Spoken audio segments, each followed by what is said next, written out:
But really, the story is beyond the sci-fi. It's beyond that. It's really about humanity, morality, ethics, religion, faith, politics, ganun. So it's deeper in that sense. Hi everyone, this is Paul Loves Read, and as you know, in this channel, it's all about spreading the love and joy for literature.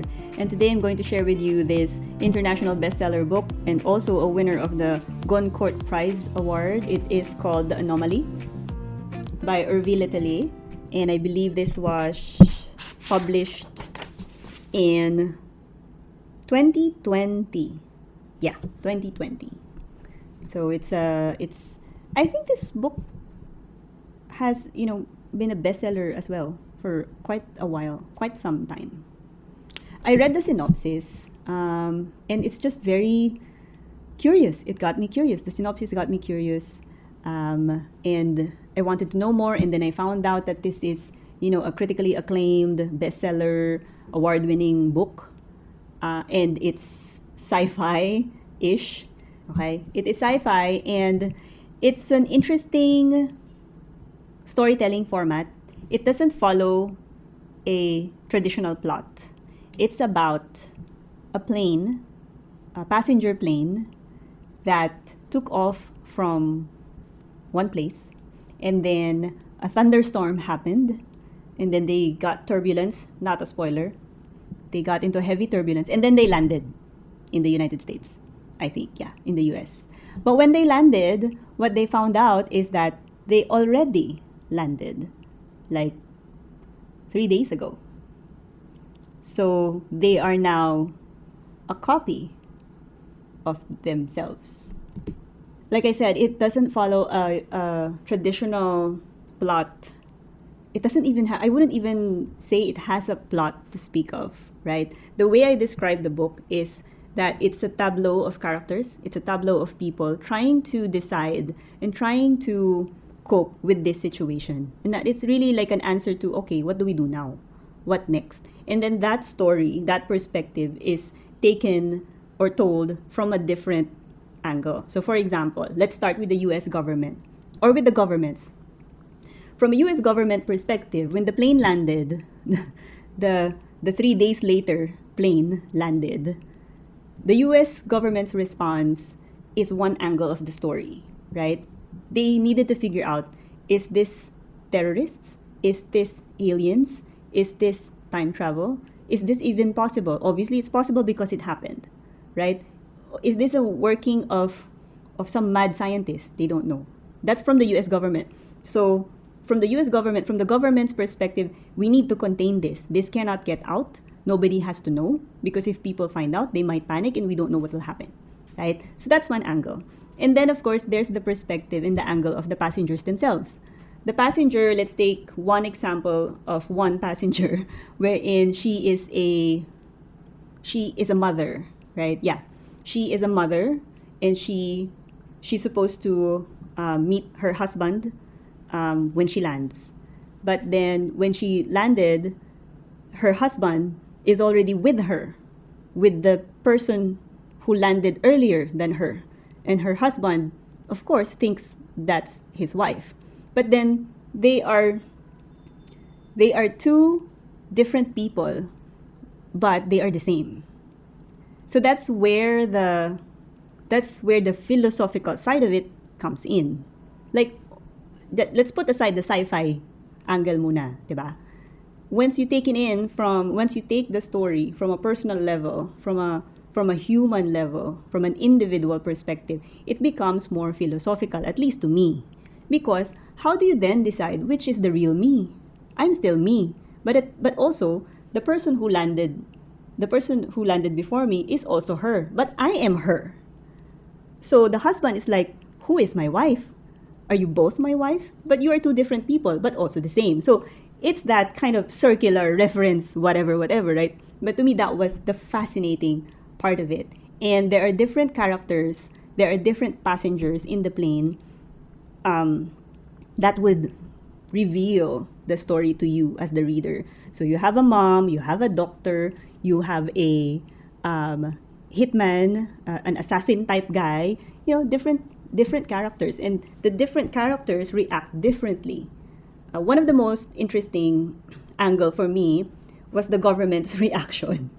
Kasi I could imagine na, with all the movies and stuff that we see in TV and movies, and even in books, you wouldn't be totally surprised that the government will react that way. They will want to contain this, they will want to understand what is this. So to me, that's an interesting side of it. But yeah, that's what made or makes this book like a big question mark. Technically, it's a very matter of fact manner of speaking. There's very little emotion involved. It's just telling things as it is. And there is that space wherein the reader just decides, how do you feel about it? Because the characters themselves, you will see them confused, you will see them trying to fix things, and you will see them trying to move on with their lives. But the author doesn't give very much in a way of emotions, in a way of how does our protagonists feel, how and why that did this happen. There's none of that. I have seen a few feedback and reviews that they're not too happy with the way it's written, because it's like that. It's very, very straightforward, very straightforward. But to me, I appreciated it. Technically, that format made it an easy read, because the whole premise, it's such a mental acrobatics exercise. So with the author not giving you too many distractions when it comes to emotions, and when it comes to backstories, there's no backstories, by the way, it kind of helps you focus on what is happening, and what would happen next, and how will each person react. And the ending is satisfying. The ending is surprising.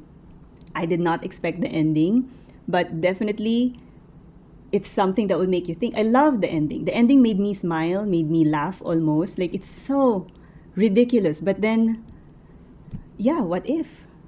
I would recommend this book to those sci-fi nerds, geeks out there. But it's not very nerdy. If you don't like sci-fi nerdy books, you'll still get this. It's not very heavy on that, because it also has that philosophical angle like I was talking about, and also the humanity angle side of it. Like, how would a human being react in a situation, in a never before happened situation, and you having a carbon copy of yourself? Questions of religion will step in. Questions about yourself, your identity will come in. Questions about faith. I mentioned faith, religion, politics. What else? Questions about morality will come in, because if you cannot help but wonder and also think, what if that happened to me? What if that actually happened? What if there is another version of you, right? And me, I love sci-fi. If you know me, I love sci-fi, and I love these types of things. So you kind of think that way. If there is another you, would you like that person? If there is another you, would you be friends with you?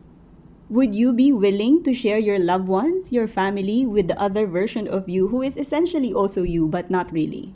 What makes you you? So stuff like that, right? We can go on and on about this. And for me, that's the beauty of the book. That's what made it a bestseller. That's what made it an award-winning book. And that's what made it critically acclaimed, because it really makes you think beyond the sci-fi. For me, it's beyond the sci-fi. The catalyst, the enabler, is the sci-fi side, right? Yun lang yun eh. It's at the start. But really, the story is beyond the sci-fi. It's beyond that. It's really about humanity, morality, ethics, religion, faith, politics, ganun. So it's deeper in that sense. So if you like that stuff, if you like if you like living out, imagining what would happen to certain thought experiments, like the what ifs of the world, this is one of them. It doesn't follow a traditional plot, so it just keeps on going until the end. And that really excited me about the book. So I'm glad I read it. So if you like that type, I hope I managed to convince you. Give it a try. I think you'll enjoy it. Thank you.